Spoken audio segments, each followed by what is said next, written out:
un país gobernado por corruptos, incompetentes, elegidos por el pueblo, en ese país el pueblo no es víctima, el pueblo es socio. Aquí tenemos una vieja sociedad del pueblo peruano con la partida corruptos y ladrones que han gobernado este país. El combo de todo el Estado peruano es pésima gestión y corrupción. No creo en las encuestas, yo denunciaba a Datum por fraude ético. Yo después de las últimas elecciones presidenciales, la verdad, dejé de confiar en las encuestadoras. ¿Y Pedro Castillo dónde estaba? Exacto, justo por eso. No existió hasta que ganó. Tú vas a decir cuántos partidos políticos hay en Perú. Ninguno. No existen. Son maquinarias electorales. ¿Qué plan hay para la descentralización si sales elegido presidente? ¿Y en qué momento crees que se jodió el Perú?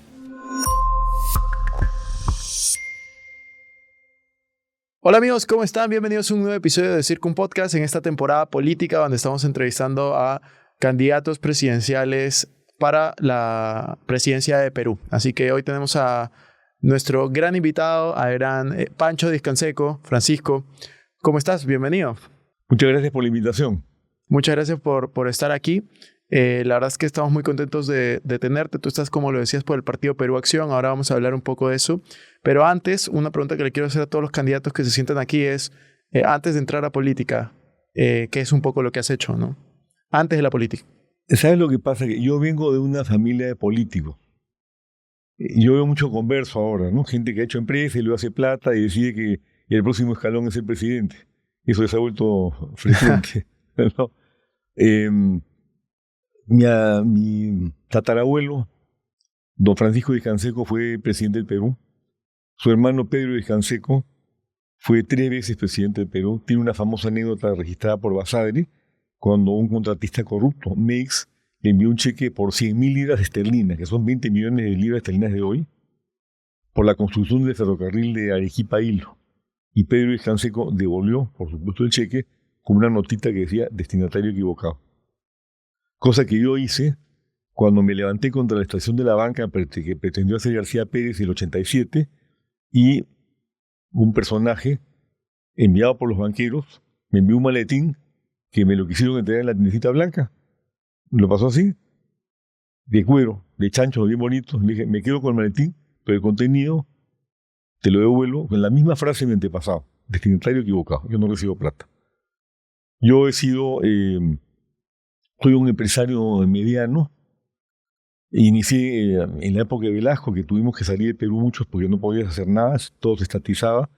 Hubo un proyecto de flores de exportación en el Ecuador. Hoy Ecuador exporta creo que 300 o 400 millones de dólares de flores. Apenas pude, me regresé al Perú, continué con mis actividades empresariales, inicié el primer proyecto de quinoa orgánica de exportación del Perú en Puno hace 40 años. Y ahí sigo trabajando con mis queridos productores aymaras en el sur de Puno, en la zona de Ácora, de Yunguyo, de Ilave, y en el norte con mis queridos productores quechuas en la zona de Tayataya, de Mañazo, de Cabana, de Cabanillas.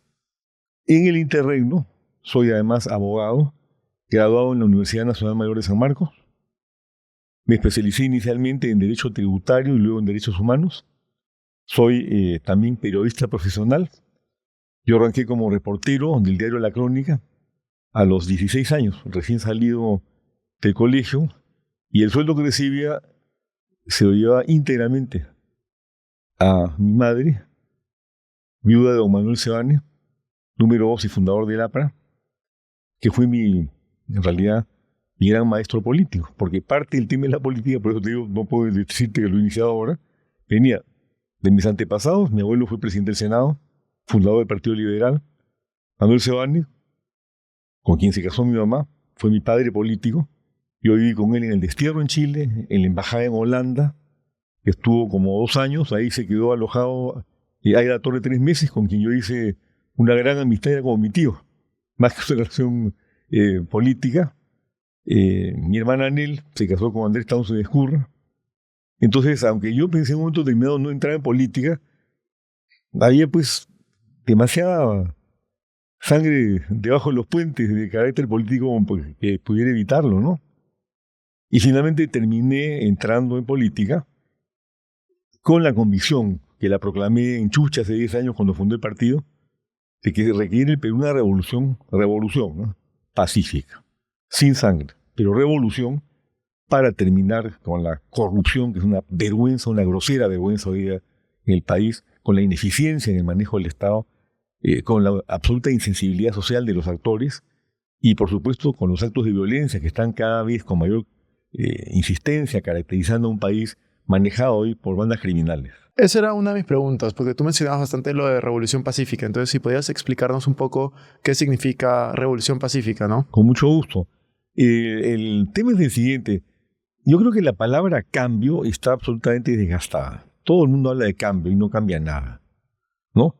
Entonces, nosotros creemos que se requiere una revolución, porque revolución significa un cambio estructural desde la médula, desde la base del país, desde la conciencia colectiva sobre la necesidad, entre otras cosas, 1, de eliminar la corrupción.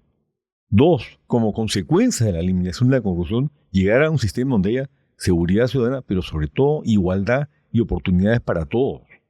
Esa es una revolución pacífica.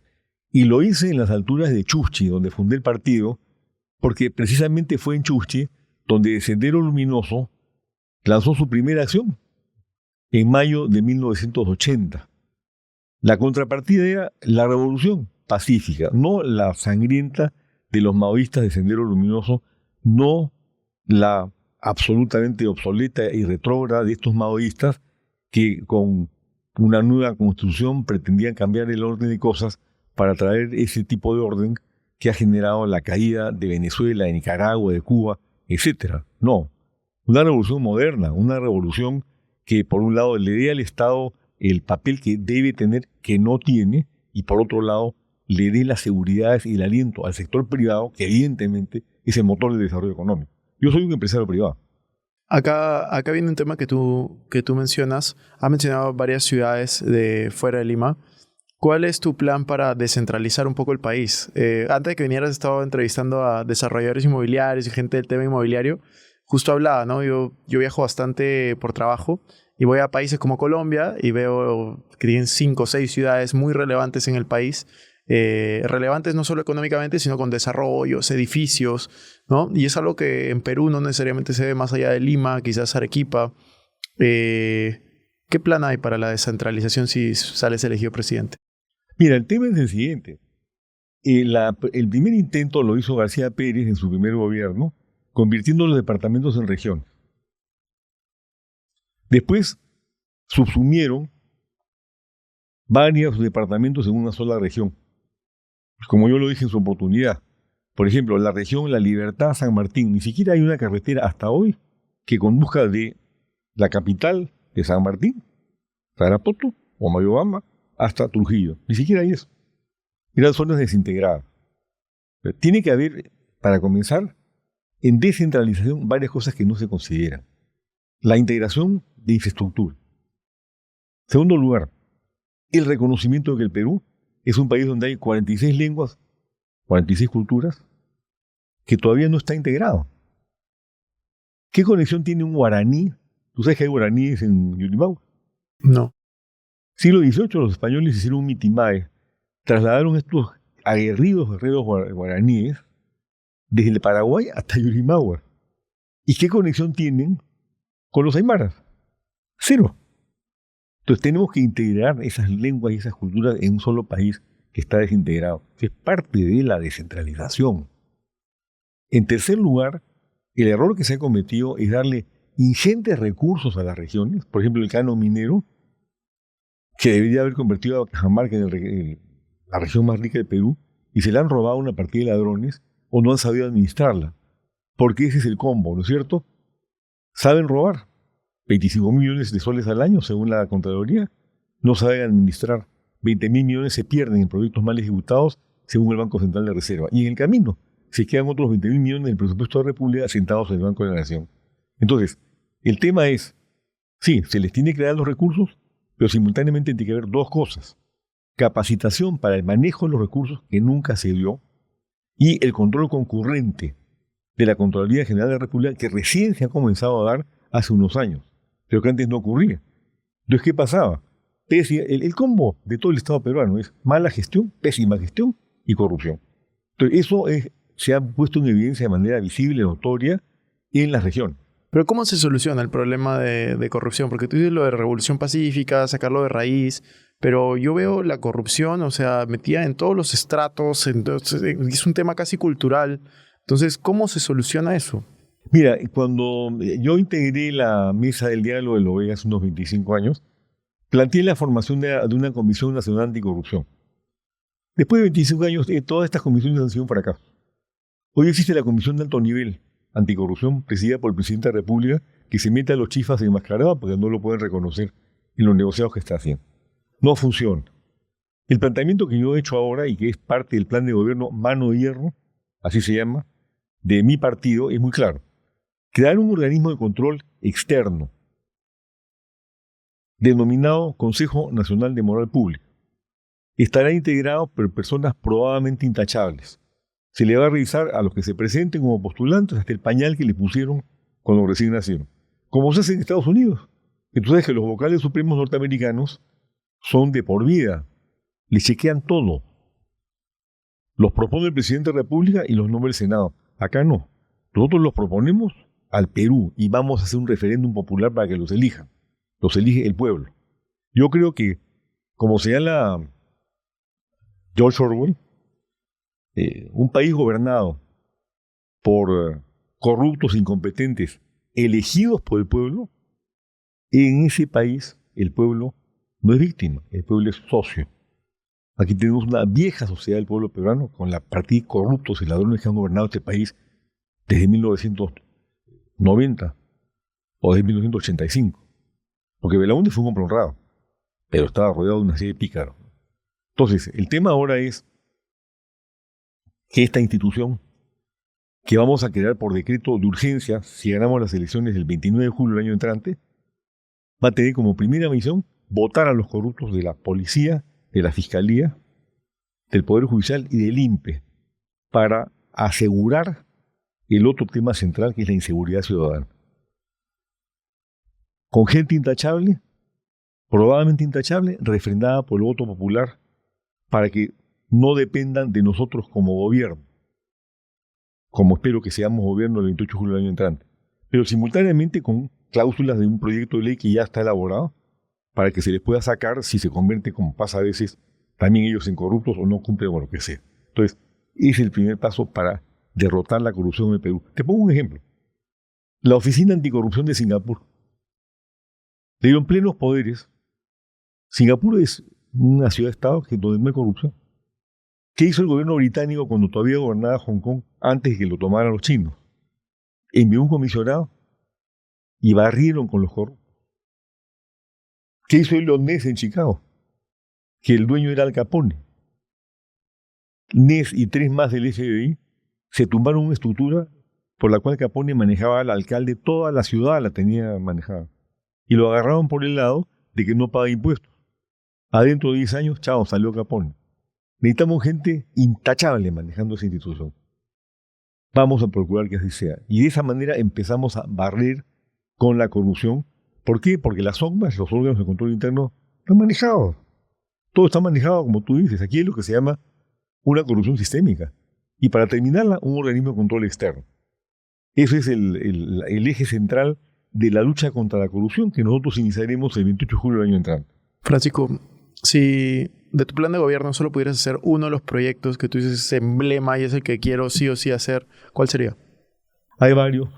Tú ya tienes uno, elige para compartirlo y profundizar. ¿Sabes lo que pasa? Iba a empezar, por ejemplo, con la anemia cero. Ya ayer un candidato por ahí me empezó ya a copiar el plan de gobierno, pero tan simétrico que era igualito a lo que yo acababa de decir en una conferencia que edité en un programa que desarrolló la Católica con las Naciones Unidas hace 3 días. Se lo copió íntegro. También se me empezó a copiar nuestro programa llamado Chamba 65, solo que él esa no se enteró. En Chamba 65, tú tienes un programa por el cual 834,000 pensionistas de 65 para arriba reciben lo que yo llamo burla 65.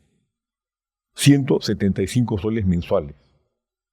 Mientras el INE señala que requieres por lo menos 457 soles al mes para sobrevivir. Nosotros eso, además, el copión de ayer tampoco está enterado de esto, porque yo no lo dije en mi conferencia. No sabe que hay 200.000 más que aspiran a entrar y no lo dejan entrar. ¿Sabes por qué? Porque creo que venden espinacas en la calle. Bueno, la idea nuestra es ampliarlo y subir esto a 500 soles mensuales. Costo 2.800 millones de soles al año. Mientras se roban 25.000 millones. Nosotros vamos a ir a cerrar la corrupción y utilizar los fondos como se deben utilizar en beneficio de quienes deben recibir el apoyo del Estado. ¿Qué pasa con los ninis? Tienes 2,5 millones de muchachos de 15 a 29 años que ni estudian ni trabajan. Para ellos tenemos chamba Z, porque esa es la generación Z. Por eso salen a la calle a protestar.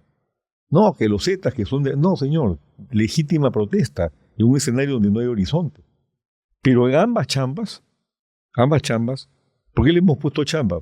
Porque a pensión 65 no solamente le vamos a empezar a aumentar la pensión, vamos a capacitar a estos señores de mayor edad, como yo les llamo jóvenes, antiguos y acreditados, cosa que yo también soy, pero yo chambeo 24/7, para que ellos estén, vamos a decir, por ejemplo, hace poco en Pucallpa, en una reunión que tuve con pensión 65, le pregunté a una señora, ¿y usted, señora, qué hacía antes de...?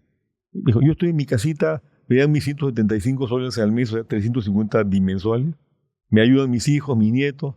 ¿Y usted qué hacía antes? Yo era bordadora. ¿Y por qué no reanuda? Porque era mi edad de empleo. Bueno, vamos a hacer asociaciones público-privadas en ambos programas para que tengan chamba. Vamos a capacitarlos. A la señora, para que se actualice con su bordado y de repente sus maquinitas si es una emprendedora. Y a los jóvenes, vamos a aprovechar los 230 centros tecnológicos que tiene el Estado peruano votados por falta de capital de trabajo para convertirlos de centros de preparación de gafiteros, electricistas, en centros de ¿qué? De algoritmos. Porque ahí está el futuro del mundo.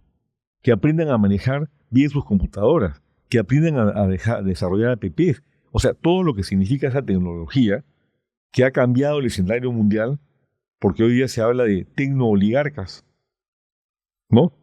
Y antes se hablaba que eran los petrooligarcas. Yo quiero tecnooligarcas en el Perú. Robert Solow, que es un reconocido economista americano, ganador del premio Nobel, sostiene y lo ha sostenido decididamente en sus libros que el espectacular crecimiento de la economía americana en el siglo XX se ha debido no al incremento del capital o al mejoramiento de la productividad, sino al crecimiento de la tecnología. ¿Quién es el hombre más rico del mundo? Elon Musk. ¿Y qué cosa es? Un tecnooligarca. Bueno, le dicen oligarcas por eso. Es un emprendedor tecnológico. ¿Cuál es la empresa más valiosa de América Latina? Mercado Libre, no. Mercado Libre, 30.000 millones de dólares. ¿Cuántos mercados libres hay en el Perú? 0. ¿Cuántos unicornios hay en el Perú? 0. Yo creo que hay uno, pero sí es debatible, es debatible. Ojalá hubiera uno. Yo quiero que haya 100. Eso es lo que vamos a promover nosotros. ¿Ok? Bueno, esos son los programas sociales. Podemos hablar también de las personas con discapacidad. 3 millones. Llenos de normas legales que no se incumplen. Ahí, mi paladín es mi sobrino, Andrés Bonilla Townsend, que es un chico valientísimo. Él padece de la enfermedad de Duchenne, que es una enfermedad rara, degenerativa. Como yo lo digo, anda en silla de ruedas, ya no puede levantar su bracito, pero sí levanta la voz por los discapacitados. Yo quiero que llegue a diputado y que siga nuestro gran programa de incorporación de las personas discapacitadas en base a la aplicación de leyes que no se cumplen, que son personas productivas, que tienen gran potencial, igual que pasa con Pensión 65, están ahí votados. Bueno, me podría extender, pero regresamos a un tema central. Quiero regresar a un tema que dijiste off the record, fuera de las cámaras, y que para mí es relevante, porque hay muchas personas que como yo, que no estamos metidos en la política y simplemente queremos tener un voto informado, no sabemos. Y es el tema de los partidos políticos. Algo que yo me enteré hace poco que pasa, y creo que tú me puedes corregir, es que hay muchos candidatos a la presidencia que no tienen su propio partido, sino que usan el partido de alguien más para poder postular a la presidencia, y eso genera como un pasivo, ¿no? Porque de alguna u otra manera le deben un favor al dueño de ese partido. En tu caso, Perú Acción es un partido que tú fundaste, ¿cierto? Así es. Si me permites una breve digresión. Por favor. Seguridad ciudadana. Es un tema central con corrupción, ¿no es cierto? Y después seguimos con el tema que tú me has planteado, me parece interesantísimo. En seguridad ciudadana, nosotros combinamos la lucha contra la corrupción a través del Consejo Nacional de Moral Pública con ciertas medidas. Uno, extender el plazo de detención de los delincuentes capturados en flagrancia, con las manos en la masa, de 48 horas a 30 días. Según cifras de Santibáñez, no creo que ahí nos tenga por qué mentir, el exministro del Interior, el 96% de los delincuentes capturados en flagrancia salen a las 48 horas a seguir delinquiendo. Ese fue un problema que yo estaba viendo también. O sea, el problema no solo está en que hay delincuentes, sino el problema está en que cuando atrapan a los delincuentes salen libres. O sea, y ese es un problema, yo creo, justo hace poco entrevisté a un abogado y estábamos hablando de ese tema, que es el problema carcelario en el país, primero. O sea, que las cárceles no están preparadas para albergar a los presos que hay en el país, están sobrepobladas. Y hay muchas cárceles con muchos beneficios en donde tienen celulares y simplemente desde las cárceles extorsionan.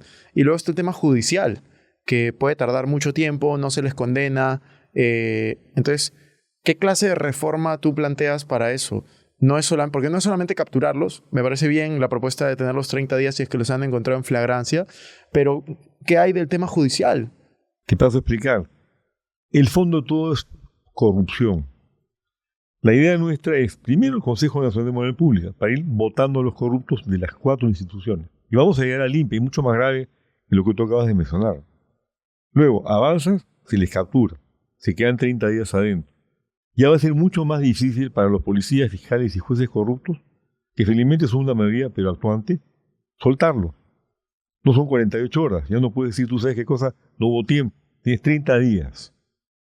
30 días en los cuales no tienes mucho que investigar porque los han pescado en la masa, o sea, los han pescado en flagrancia. Entonces, la idea es que se quedan 30 días, en los 30 días se resolverá si se quedan adentro o si salen. Okay. Normalmente se van a quedar adentro y ese 96% que salen se va a reducir a 5% o 6%. El tercer elemento que hay que considerar aquí es que las escuelas policiales, de las cuales emergen 1.500 policías al año, uno por comisaría, están infestadas de delincuentes sembrados por las organizaciones criminales. Además, hoy día entrar a una de esas escuelas te está costando como $20,000. Te cobran por entrar. Y ascender o pasar de año también te cobran. Todo eso está coimeado. Y luego salen, ¿a quién? Al servicio del Tren de Aragua, de las organizaciones criminales, no salen a atender a la ciudadanía o a la población de Perú. Eso tenemos que limpiarlo.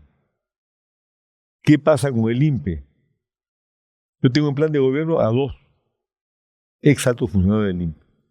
El INPE maneja 68 penales, en los cuales, sin consideración del tamaño del penal o del número de internos, se levantan todos los meses 50,000 soles que van arriba a los directivos del INPE.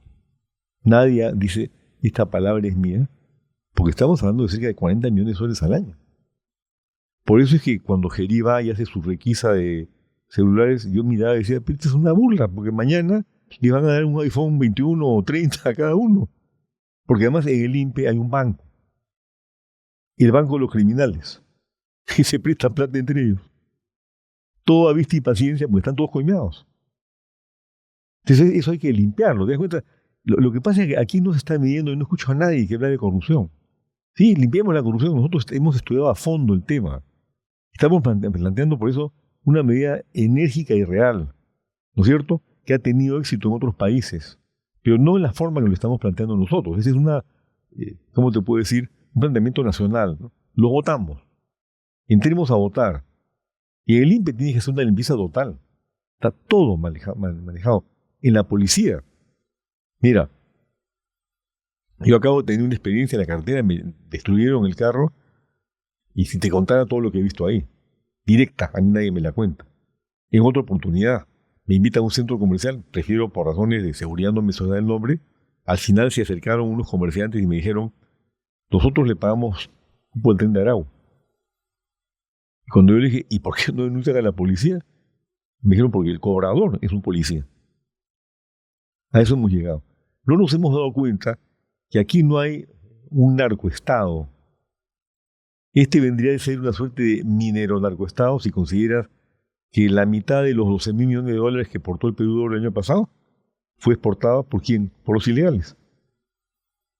Entonces, a eso hemos llegado, o sea, a un grado de corrupción que se extendió por todos lados. Tú tenías mucha razón cuando me dijiste al comienzo, ¿y cómo vamos a hacer? La única forma es entrar con mano de hierro, por eso le hemos puesto al programa nuestro Mano de Hierro, con una institución integrada por gente absolutamente intachable, a las cuales yo le voy a dar todo el apoyo, para que entren a votar a los corruptos. Yo te aseguro que una vez que comience el proceso de depuración, muchísima gente que hoy día se queda callada por temor va a empezar a denunciar.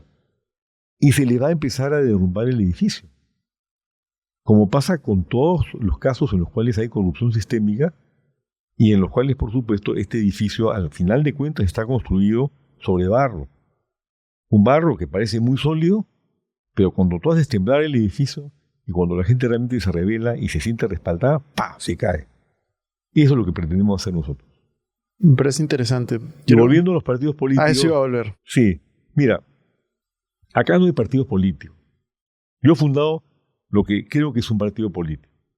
Yo no soy dueño del partido. Es un partido democrático, un partido donde yo espero dejarlo para las nuevas generaciones y que se vayan renovando las autoridades. Pero estos partidos tienen, como tú, además tú usaste la palabra, tienen dueño.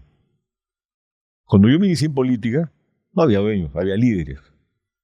Tú puedes decir que Plata como Cancha, que Luna, que todos estos personajes que han hecho primero plata y después se han metido en política son líderes.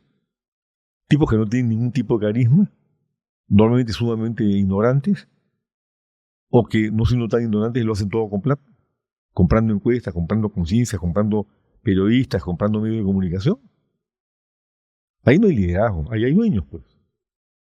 A mí se me presentó un emprendedor con plata un día y me dijo, doctor, le propongo lo siguiente, le compro la mitad del partido por $1 millón. Entonces yo le entregué el plan de gobierno, le expliqué lo que era un partido político y le dije, si usted está convencido, dime la voz, puede usted incorporarse al partido, puede ser un dirigente importante, puede ser candidato, ¿no? Pero usted está completamente distorsionado en lo que es un partido político. Eso es lo que ocurre hoy día en el Perú. Los partidos tienen dueño. Por ahí comienza todo el asunto. Yo te cuento una experiencia. Yo estuve justo hace bastante tiempo hablando con alguien que iba a postular como presidente en nuestros partidos y justo la experiencia fue negativa. Es una persona que yo respeto bastante, admiro y claro, me dice que dejó de postular porque al final, claro, empezó estas como negociaciones, de acuerdo de, yo voy a postular a la presidencia por este partido y al final terminó, cuando ya estaba por inscribirse y todo, como pidiendo, oye, sí, pero tienen que entrar tales personas a tales posiciones y eran personas obviamente dudosas, ¿no? Por decirlo menos. Entonces, como experiencias de ese calibre es lo que yo he estado escuchando que funciona en el país, que yo no estoy tan enterado del tema político, pero es como más o menos estoy viendo que funciona, que es, hay partidos y cuando tú postulas por un partido que tiene a alguien que lo lidera o que es dueño, pues al final te terminan pidiendo favores de vuelta, ¿no? Por así decirlo. Entonces, ¿nos podrías explicar un poco más? Tú has sido diputado en el 85, creo que tienes mucha más experiencia política que yo y que la mayoría de personas que están viendo este episodio. ¿Cómo funciona la política para ser presidente en un país como Perú? Mira, el sistema, teóricamente, es un sistema democrático en el cual tú inscribes tu partido, ahora con 500.000 firmas, hasta hace poco con 27.000. A mí me sorprendió mucho sobre el tema. Un día me invitó a almorzar en Santiago José Antonio Kast, que ahora es presidente de Chile, a un restaurante que tienen ellos en el centro de Santiago. Y me dijo, mira, yo me inscribo con 30.000 firmas ante el notario. No me piden comités, nada más, solamente el inscripción. Así comenzó él, ¿ya? Yo me imagino que si en Perú tuviéramos esa regla, habrían pues 300 partidos. Pues parte de lo que ocurrió ahora es que como eran solo 24.500 firmas, y claro, lo más difícil era los comités. ¿no? Y luego te han metido toda clase de normas absurdas, de lo cual podemos hablar después si quieres. Entonces, el sistema funciona con la inscripción. Luego, tú inscribes tu partido, sea lo que fuere, presentas un plan de gobierno que se lo contratas a alguien. El nuestro, nosotros lo actualizamos todos los días jueves. Se fija un tema, ponle tu anemia, para el próximo jueves. Presente el plan de gobierno, el economista Diego Cosner trae el proyecto, lo discutimos, llegamos a conclusiones y eso queda, pero queda abierto para seguirse actualizando. No tenemos un plan congelado. Uh-huh. Estamos permanentemente viendo cómo mejorarlo, ¿no? Eso le pasa a los marxistas, se han quedado con una ideología congelada en el siglo XIX, ¿no? Entonces, el tema es, estos partidos que no son partidos se crean al servicio de los intereses de una persona o de una cúpula determinada. No funcionan como partidos. El sentido central, la definición de un partido político, es que es un grupo de gente que se reúne en torno a ideales, a ideas y a programas destinados a servir al país y que en una democracia aspiran a llegar al poder para poner en marcha su programa y dar rienda suelta a sus ideas y a sus ideales. Ese es un partido político. ¿Tú vas a decir cuántos partidos políticos hay en el Perú? Ninguno. No sé. No existen. Son maquinarias electorales, que es otra cosa. Además, en muchos casos manejadas de manera muy corrupta. Y por supuesto, sin ningún tipo de responsabilidad social. Lo hacen porque quieren llegar al poder. Y han convertido al Estado en un botín. Ahora tú llegas, ¿para qué? A robar con impunidad. Mira el ejemplo que da el Congreso. Soto, el presidente del Congreso, 56 denuncias penales. Y donde todo el ejercicio de su mandato se quedó mudo, porque en cualquier declaración le iba a decir, ¿qué pasa con las 56 denuncias penales que usted tiene de Cusco? Salguana, socio de la minería ilegal, presentó 3 proyectos de ley que si los hubieran aprobado, los mineros ilegales de la selva habrían depredado la Amazonía del Perú legalmente. Felizmente no pasaron. Y bueno, y no hablemos de Gerino. Después del, ¿cómo se llama? El jinete enmascarado, como le quieras poner. Y además le gusta el guantán, por lo visto. Entonces, el tema es, y además todos se olvidan, en la actual directiva del Congreso está un niño. De eso de Acción Popular. ¿Te acuerdas de los famosos niños de Acción Popular? Ah, ya. Ya, que deberían estar presos. Está en la directiva. ¿Qué es esto? O sea, ¿hasta dónde hemos llegado? Y claro, en base a alianzas, contubernos, todo bajo la mesa y todo lo demás. Yo no voy a entrar en eso, jamás he entrado en eso. Yo en el curso de mi carrera pública, y eso les consta a todos, nunca me he amarrado con nadie. Yo estoy por ideas, porque creo que el Perú requiere una revolución pacífica, porque aspiro a legarle a las nuevas generaciones, a mis hijos, a mis nietos, y en fin, a los muchachos que hoy están recién comenzando en nuestro país, un país donde haya horizonte, donde se puedan desarrollar, donde el amor a la patria y los valores sean rescatados, donde la educación no esté distorsionada como está hasta el día de hoy por la eliminación durante el Fujimorismo o el gobierno de Fujimori de la educación cívica, que se convirtió en un curso transversal. Ahora lo han actualizado, pero sigue siendo absolutamente insuficiente en lo que es esencial, que es el desarrollo de los valores entre los jóvenes y entre los padres de familia, a los cuales también hay que meterlos a la escuela, para muchas cosas, ¿no? Entonces, eso es lo que pasa con los partidos políticos del día de hoy. Y Francisco, tú tienes mucha experiencia, pero algo que de todas maneras creo que va a salir conforme vayas avanzando es ahora, o sea, todavía no, en las encuestas, por ejemplo, no estás apareciendo, estás en alguna que hayas aparecido, está todavía muy abajo. ¿Qué planeas hacer para subir esas encuestas en los próximos meses? No creo en las encuestas. Yo he denunciado a Datum por fraude ético. Y te voy a pasar a dar un dato, por ejemplo. El otro día a Pepe Williams, que yo lo he tenido en la directiva del Consejo, yo soy fundador además del Consejo por la Paz. Es una institución de derechos humanos creada por ley hace 35 años y que sigue funcionando. Hacemos jornadas, ahora se ha interrumpido por la campaña, hacemos jornadas por la paz para preservar, para acrecentar, para difundir los valores del Perú en escuelas, en universidades, en fin, en diferentes instituciones. Esa es la chamba. Hemos sido observadores electorales muchos años. Y a Pepe lo tuve en la directiva. La gran persona. Datum le da 0.2%. Y el mismo día Ipsos le da 2%. ¿Puedes creer en esa encuesta?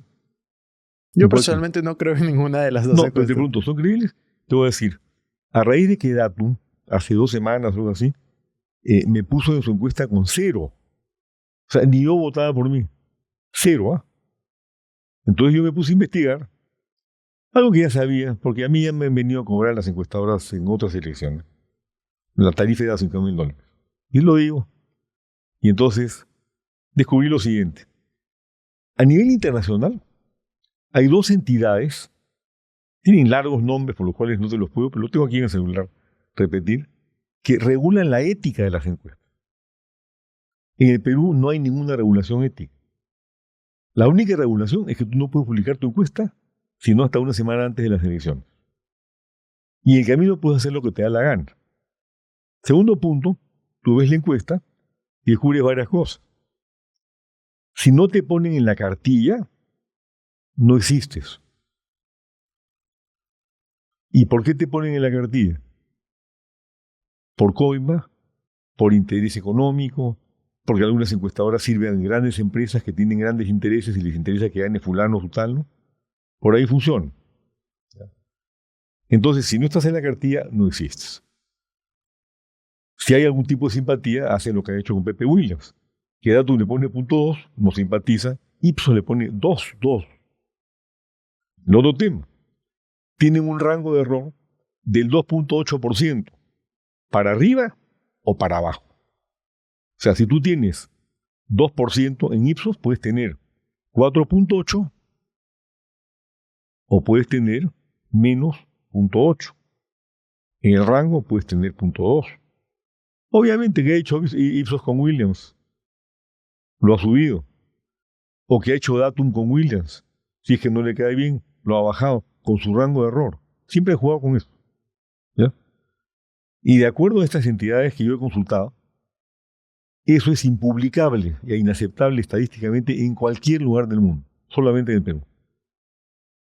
Porque dime tú, imagínate, si tú tienes un rango de 2.8, quiere decir que puedes jugar con... A ver, tú estás con 4%, puedes tener 6.8 o puedes tener, ¿cuánto? 2.2. Sí. ¿Eso es válido? En encuestas donde todos están pegados. Yo después de las últimas elecciones presidenciales, la verdad, dejé de confiar en las encuestadoras. ¿Y Pedro Castillo dónde estaba? Exacto, justo por eso. No existió hasta que ganó.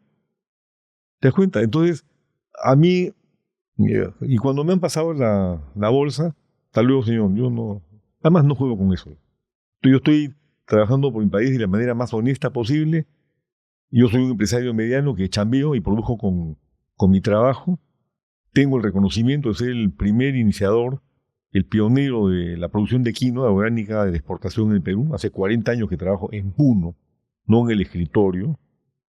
Y creo que el país no merece este tipo de cosas. Francisco, algo relevante es tu edad al momento que estás postulando, ¿no? ¿Cuántos años tienes ahora? Tengo 79 años. ¿Qué te motiva a postular a la presidencia con 79 años? Acabarías el mandato con 83, 84. ¿Qué te motiva para poder postular? Varias cosas. Tengo un hijito de 5 años y una bebé de 2 años. Y ahora me demoré un poquito en llegar, porque cuando salgo, papá, ¿a qué hora regresa? La bebé todavía no habla, se me agarra del pantalón y casi se cae. Y es una maravilla, ¿no? Tengo 4 hijos mayores también. Tengo 5 nietos. Quiero un buen país para ellos. Aparte. Y es hora que mi generación maneje el Perú. ¿No te parece? Trump tiene 80 años. Lula tiene 80 años. Putin tiene como 76 o 77. Xi Jinping tiene como 77. O sea, el presidente de Indonesia tiene cerca de 80. Narendra Modi, el primer ministro de la India, tiene cerca de 80. O sea, todos los grandes países del mundo están gobernados por mi generación. Ahora tengo yo que llegar para traer todo lo que significa lo que hemos aprendido durante tantos años de batalla, que es mi caso, como seguramente el de ellos, y por supuesto la ponderación que te traen los años, la forma de manejar un país que yo me lo conozco de cabo a rabo, porque yo he desarrollado proyectos de quinoa, de ajonjolí orgánico en el BRAE, sustitución de coca, de banano orgánico en el norte, que hoy el Perú es un gran exportador de banano, eso se lo dejé a los piuranos, de kiwicha en Cotahuasi, de chía en Moyepate, en el Cusco. Como dicen los gringos, you name it. Yo he estado por todos lados. Y he ido dejando estos proyectos, se los he dejado a los productores, En Puno sigo trabajando, es la empresa que manejo ahora, y estoy seguro que con ese conocimiento, por ejemplo, sí podemos desarrollar nuevos proyectos agrarios importantes, porque yo sé cómo hacerlo y lo he hecho exitosamente. Por ejemplo, el Banco Agrario. No es cuestión de darles plata. Hay que dar asesoría técnica, hay que dar insumos, ¿no? Por ejemplo, en Puno se pierde el 30% de la cosecha de quinoa por los pájaros. No puedes poner mallas Rachel, porque la malla Rachel te sirve en la uva, porque la deprecias creo que en 3 o 4 años.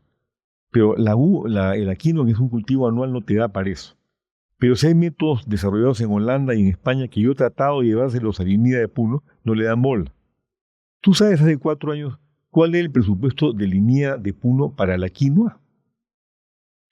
Puno sigue siendo, aunque ya no produce el 90%, sino el 60 o 70% de la producción de quinoa del Perú, la región que más produce quinoa en todo el mundo. ¿Sabes cuál es el presupuesto? Dame una cifra. ¿Presupuesto para producir quinoa por año? Para promover la quinoa, para investigar el presupuesto de línea, lo que hace para línea. promoverla. No, creo que y para investigarla y desarrollar nuevas variedades. No creo que llegue a los 5 millones de soles. 500 soles. Ah, ¿en serio? 500 soles. Y luego lo aumentaron a 25.000 soles porque entró un ingeniero embarado que ganaba 2.000 soles mensuales. ¿Te puedes imaginar? Yo he visto en Magis, por ejemplo, con la cooperación holandesa, desarrolló un interesante proyecto agrario que en la época de Fujimori fue asignado al sector privado con cargo a que hicieran el trabajo de línea de investigación y desarrollo. Pues chaparon las tierras, creo que pagan 10 soles anuales de alquiler, y toda la inversión holandesa estaba tirada ahí. Y yo quise tomar eso para hacer un desarrollo. Jamás me lo adjudicaron. Cuando entré a Mollepata, le quise alquilar a Línea 30 hectáreas, un año, gestionando, y al final me dijeron que no. Quise tomar, cuando estábamos de banano en Piura, una planta abandonada también por el gobierno, o el Estado, de producción de harina de banano. Estaba botada, habían invertido creo que $2 millones ahí. Y dije, bueno, yo se las alquilo, hasta hoy. Una burocracia, el combo, mira, está en las cifras que te he dado. Ineficientes y corruptos. Eso tenemos que cambiarlo. Si queremos que el país avance, que haya seguridad ciudadana, que realmente haya justicia para todos. No hemos hablado de la justicia del Perú. La única forma es eliminar a los corruptos. ¿Y en qué momento crees que se jodió el Perú, ¿no? Por así decirlo? Porque tú has estado... Tú tienes 79 años, has vivido la gran mayoría de toda tu vida en Perú. Tú has estado en política, has sido diputado en el 85. Has visto los gobiernos desde el punto de vista político, desde el punto de vista empresarial. Hablaste que Belaúnde estuvo bien, pero mal rodeado. Viviste muy de cerca el primer gobierno de Alan García. Llegó Fujimori, cambio de constitución en el 93. Se acabó el terrorismo en esa época. ¿Qué pasó? ¿En qué momento crees que pasó esto? Cuando la impunidad se volvió impune. Ya. Vale la redundancia. Cuando dejó de haber castigo para los reales responsables. El gobierno de García fue uno de los gobiernos más corruptos del Perú. ¿El primero o el segundo? Los dos. Pero el primero fue, además de corrupto, absolutamente ineficiente porque no sabía los trucos. Cuando entra el segundo gobierno, dicen, qué maravilla de gobierno, mejor gobierno del Perú. Hazme el favor, metió 1.300 millones de soles en 2008, alegando que con la crisis financiera que venía de Wall Street, era necesaria una inversión del Estado en infraestructura, sin requisito de licitación, en colegios emblemáticos. Cuando había, entonces como ahora, 50 o 60% de las escuelas del Estado, especialmente las de carácter rural, sin agua ni desagüe. Ahí no metió un sol.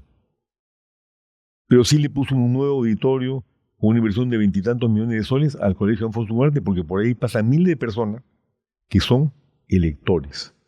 Pero la escuelita rural de Chayapata no la ve nadie. Y ahí van los niñitos que caminan 5, 10 kilómetros de ida y de vuelta a una escuela que no tiene ni agua ni desagüe, donde hay un profesor mal preparado, politizado y desactualizado. Nosotros nos vamos a ocupar de eso. Ahí es donde se jodió el Perú. Cuando empezaron a llegar al poder personas que, además de ser ladrones, porque esa es la verdad del asunto, no tuvieron absolutamente ninguna sensibilidad social. ¿En cuánto se redujo la pobreza durante los 10 años del gobierno de Fujimori? ¿Sabes cuánto? No. 0. No hubo reducción de la pobreza. Y han tratado de explicarlo con una serie de cifras, porque pasa que habían heredado vamos a decir, el gobierno de García, que fue un desastre. Sí, señor, pero si tú arrancas de -0, que fue García, algo haces para la lucha contra la pobreza. 0. ¿En cuánto se redujo la pobreza durante el gobierno de Toledo? 0. Pero como había una inversión arrastrada desde la época de Fujimori de $10.000 millones, arreglaron las cifras para que hubiera una reducción de la pobreza del 1%. ¿En cuánto se redujo la pobreza en el gobierno de Alan García? ¿Sabes cuánto? No. 16% en 9 meses. Porque el INE lo manejan los de APRESA. Ni García creía la cifra que por supuesto era Bamba. ¿Pero qué generó esto? Que nosotros que estamos en un nivel intermedio frente a los organismos de cooperación internacional y nos llegaba plata, un chorro de plata regular, ya no había pobreza en el Perú, nos cortaban el chorro para satisfacer el ego de este personaje. Entonces, aquí hay que, otra de las cosas como el caso de Petroperú, que tanto se habla, ¿no es cierto? El otro día he estado reunido con el sindicato de Petroperú, y fíjate, hablamos claro y entendieron la posición del partido, ¿no? Lo primero que tienes que hacer con Petroperú, y tú eres empresario, es un due diligence. ¿Sabemos cuál es la situación real de Petroperú? ¿Tú la sabes? Yo tampoco. Leo el periódico, fulano dice esto, sultano dice el otro. ¿Dónde está el due diligence? ¿Dónde está? No hay. Entonces, saber cómo está realmente Petroperú. Luego, en segundo lugar, ¿por qué tienen tanta pérdida? En un escenario donde en los últimos años las petroleras de todo el mundo, salvo por supuesto la Venezuela, por obvias razones, han ganado miles de millones. Aunque acabo de leer que la Chevron y la Exxon, la Chevron tiene no pérdida, pero una disminución de utilidades del 30% versus el año anterior, y la Exxon 15, ¿no? 14. ¿Pero por qué pierde plata Petroperú? Una explicación es que ha metido $6.500 millones en esa refinería, que entiendo que sí es una refinería que tiene tecnológicamente todas las de la ley. Se decía lo contrario antes. Pero el EBITDA estaba previsto para una inversión de $3.000 millones. Entonces, imagínate una empresa, nosotros nos metemos, digo, vamos a invertir, no sé, no en esas cantidades, pero 3 millones, y te cuesta 6 millones, no tienes flujo para pagar. Y eso es lo que les ha pasado, en parte seguramente. Pero eso no está explicado. Yo creo que lo primero que hay que hacer es el due diligence, en segundo lugar, ver por qué se ha producido la pérdida, hacer la proyección y decir, bueno, esto es lo que tenemos, es potencial, es lo que tenemos, ¿no? ¿En cuántos años se puede pagar?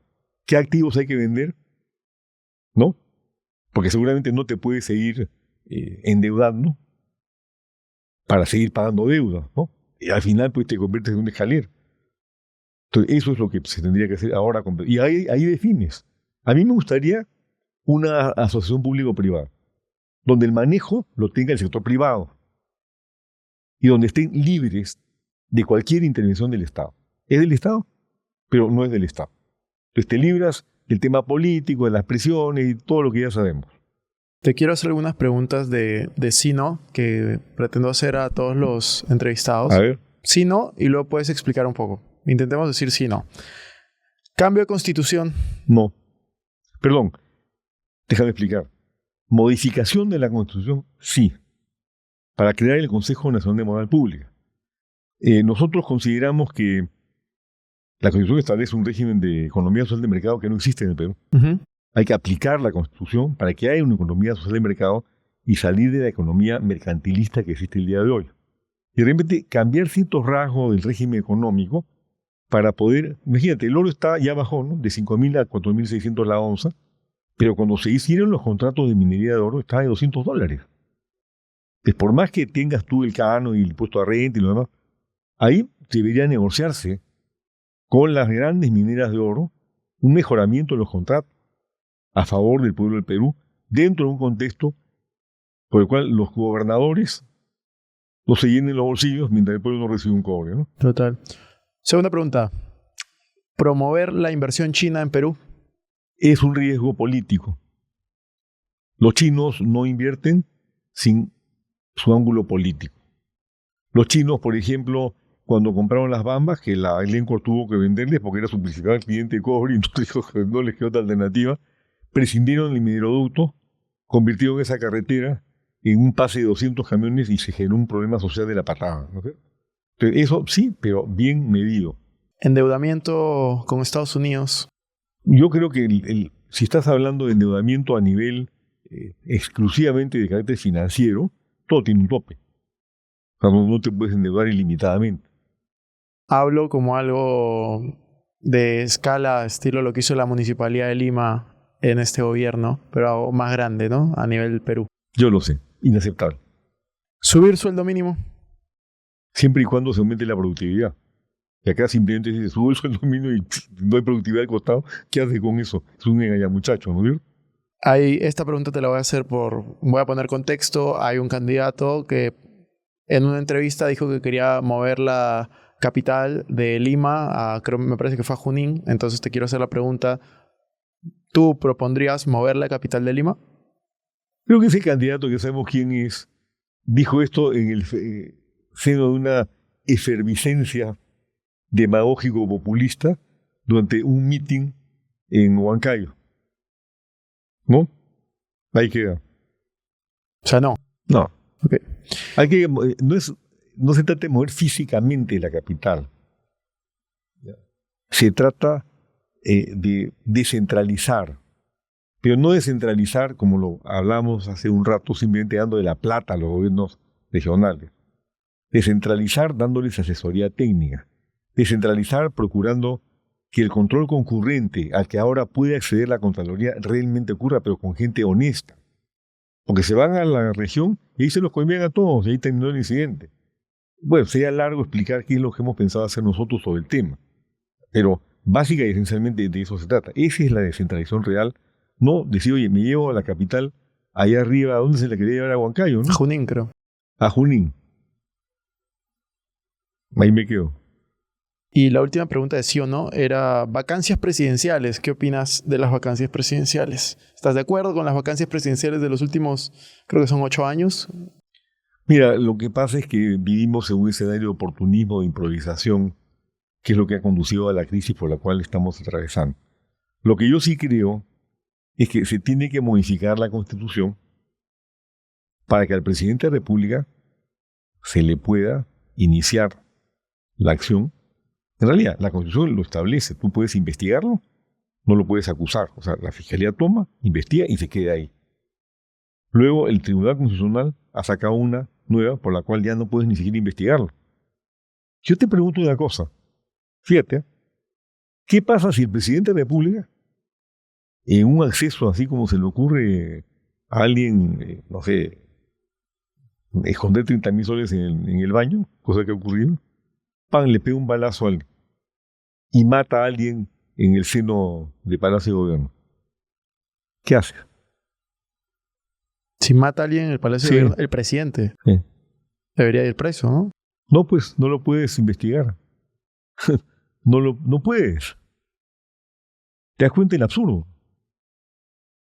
Entonces, yo lo que digo es, tenemos que modificar la Constitución y por supuesto, poner en su sitio el Tribunal Constitucional en esa dirección para que se le pueda investigar definitivamente hasta las últimas consecuencias y para, en el caso de algunos delitos flagrantes, por ejemplo, asesinato o algo por el estilo, que no tienen por qué ocurrir. ¿Y por qué no va a ocurrir?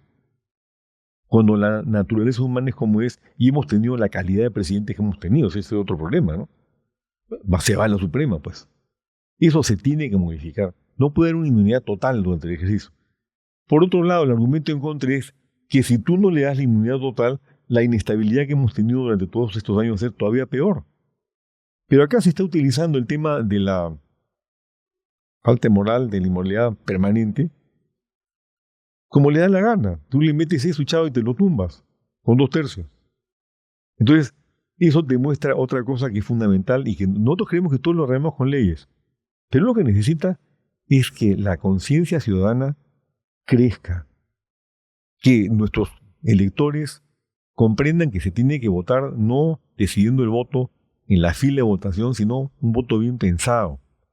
Que el futuro del país, por ejemplo el 12 de abril o a partir del 12 de abril, va a estar en manos de quienes van a gobernar el Perú durante los próximos 5 años y que no podemos tener pues en los próximos 5 años, como hemos tenido ahora, 5 o 6 presidentes que los van votando sucesivamente. Eso le trae inestabilidad, genera que la inversión extranjera se retraiga. En fin, tiene un factor negativo terrible. Entonces, tenemos que la estabilidad de Perú, no en base a legislación como la que acabo de mencionar, pero más allá de la ley y más allá de la Constitución, en base a la creación de una conciencia ciudadana sobre la imprescindible necesidad de lograr esa estabilidad, eliminando la corrupción, eliminando la inseguridad ciudadana y poniendo un gobierno de gente honesta a prueba de balas, que no lo hemos tenido durante los últimos 40 años. Buenísimo, Francisco. Muchas gracias por tu tiempo, gracias por ese espacio. Lo último que te quería preguntar es, yo voy a seguir entrevistando candidatos, tú siendo candidato presidencial, ¿qué pregunta te gustaría que otros candidatos presidenciales respondan? Mira, la primera de todas las preguntas es sobre su probidad moral, sobre su honestidad. ¿Cómo se puede demostrar eso? No sé, pero le preguntas. Está bien, me lo dejas de tarea. Yo voy a ver cómo pero lo que es. puedes hacer es muy simple. Antes de chequéalo, ¿qué antecedentes tiene? Y luego le preguntas. Y todos te van a decir, yo soy pro, yo soy honesto, pero ¿y esto? Chequea el tipo de negocios que ha hecho. Chequea si ha tenido, por ejemplo, negocios con el Estado que no necesariamente son delictivos, pero pueden ser, por ejemplo, monopolios que son inconstitucionales. Chequea. Te estoy dando un buen dato. Genial, Francisco. Oye, muchísimas gracias y mucha suerte en estas elecciones que se vienen. Te lo agradezco a ti más bien. Aprovecho para dirigirme a tu audiencia en el sentido de que yo soy un empresario mediano que trabajo proyectos agrarios de exportación hace muchos años, inicialmente y fundamentalmente en Puno. Soy padre de 6 hijos, los chiquitos. Estoy en esto porque creo que todos nosotros tenemos la obligación, la responsabilidad de trabajar para nuestras familias y para las próximas generaciones, consolidando una democracia con justicia social, sin corrupción y sin violencia. Gracias.